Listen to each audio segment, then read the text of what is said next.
I woke up Thursday morning and called in sick to work. I wasn't sick. I was hungover. And my daughter knew it. Hey, I'm your host. This is I Took the Long Way, a podcast about life, detours, and somehow still being here to talk about it. Pull up a chair.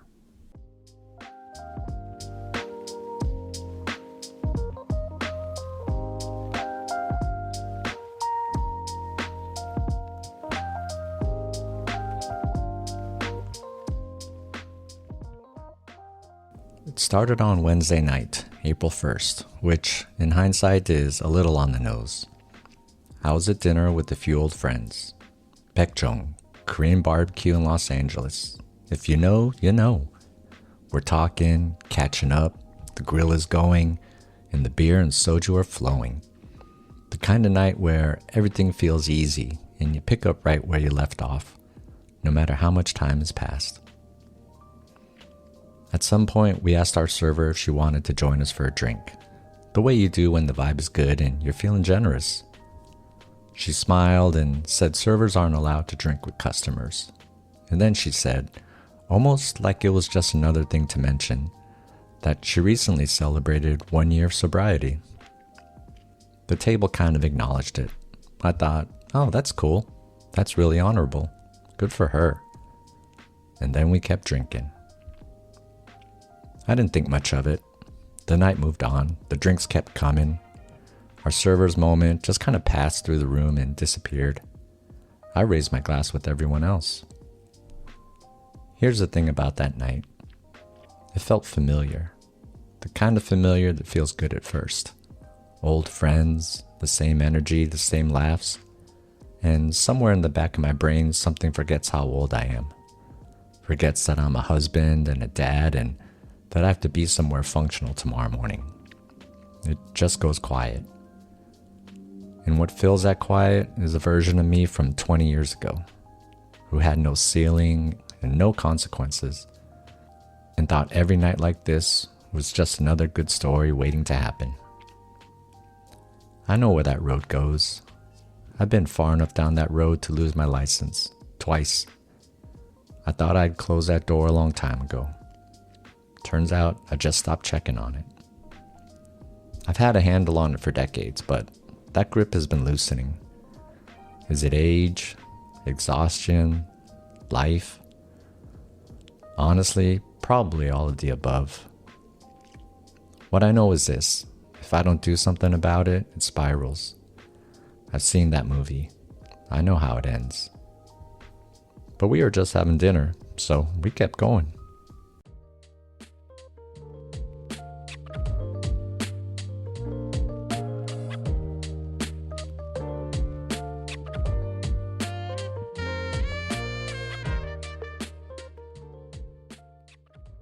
Thursday morning, I woke up and called in sick.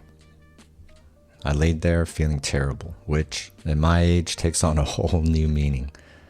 Your body just, it doesn't forgive you the way it used to. It files a formal complaint, in writing. And then my daughter came in. She was on spring break. Lucky me. She's 12 and she said, very matter-of-factly, you drank too much. Now with anger, now with tears. Just like she was stating a fact about the weather. And here's why it hit me the way it did. A few years ago, she was 8, maybe 9, and we were getting food on Sautel. And I was hungover that morning too.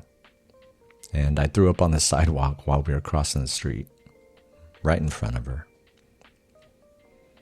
She didn't know what was happening. She just watched her dad get sick, for no reason she could explain. And I know it left a mark on her because she still brings it up.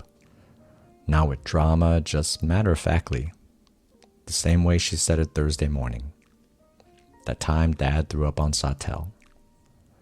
It's just a known thing now. Filed away. And I thought about that. About what gets filed. About what a kid keeps quietly about her dad. Because I did the same thing with mine. I filed away memories, some good, some not so good. That's the version of me that already exists in her memory, and I'm the only one who gets to decide what gets added to it.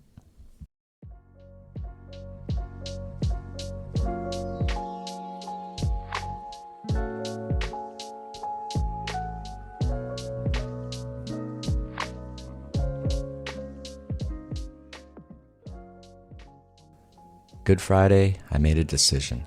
While I was at work, I texted my wife and told her I was quitting drinking and I needed her support. Not the yelling kind, the actual kind. She sent back one word, okay, with the heart emoji. I don't know why that hit me the way it did. She could have said a lot more. She had every right to, but she didn't. She just said okay, and that was enough. And here's something I didn't expect to feel when I made that decision. It didn't feel like loss. It felt like I don't need this anymore. Not the way I used to. When I was younger, I needed alcohol to fit in, to say what I actually thought, to feel comfortable in a room full of people I didn't know, or sometimes people I did know.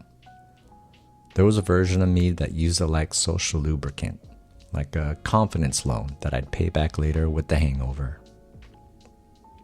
But I'm not that guy anymore. I don't need a drink to show up as myself because I finally know what that looks like. And honestly, that's part of the reason I'm doing this podcast. Telling these stories out loud to whoever's listening without anything to hide behind. Just me. So when I sent that text, it just wasn't about my daughter. It wasn't just about the Sawtell sidewalk or the door I'd stopped checking on. It was also about this. I've done the work to get here. I know who I am. And I don't want to keep handing pieces of that back. Saturday, my wife and daughter went to a soccer game with friends, so it was just me. Home alone with the decision I'd made the day before. No one to encourage me, and no one to talk me out of it either, which I think I needed. You can convince yourself out of a lot of things if you have the right audience. Solo, you just have to sit there with what's true. I thought about my daughter, about what I don't want her to remember about me. Not just the Sawtell morning, all of it. The pattern. The version of her dad that she sometimes sees after a night out. That's not who I want to be in her story. By the time they came home, nothing had changed. The decision still felt true. That surprised me a little. I thought the quiet might soften it. It didn't. If anything, the quiet made it clearer. I just didn't know yet that Sunday was coming.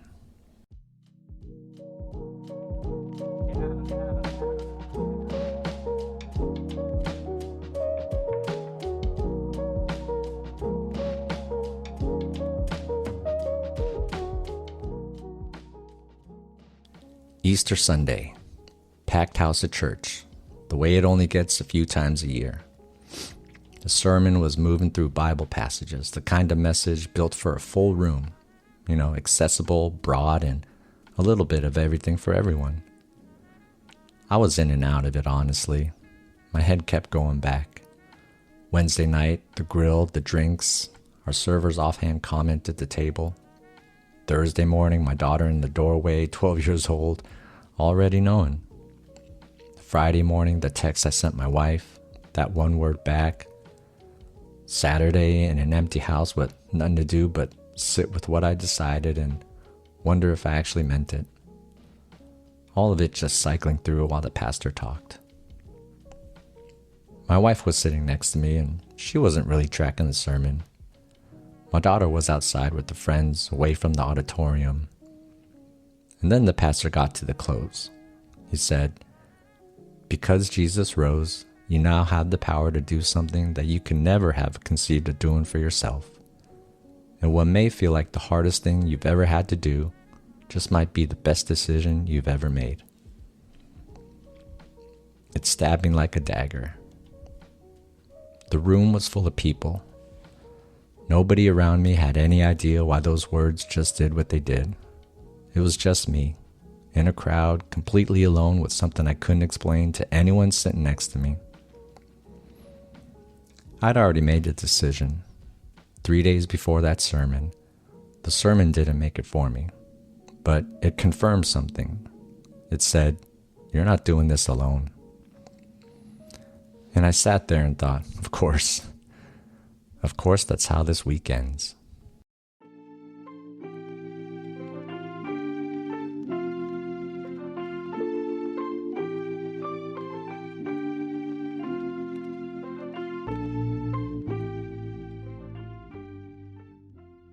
I'm not sitting here telling you I've got this figured out.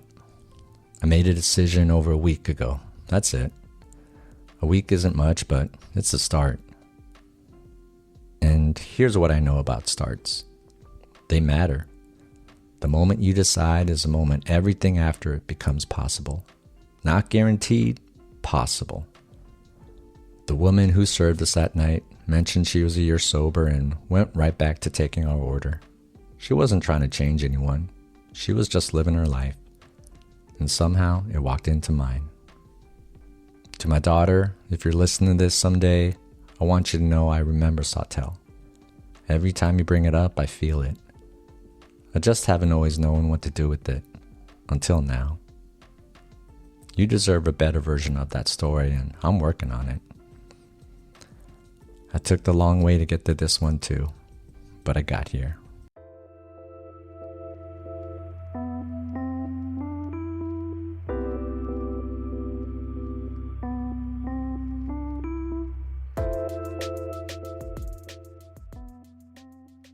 Thanks for listening to episode 6 of I Took the Long Way. Take care of yourselves. And if nobody's told you lately, you're doing better than you think. I'll see you next time.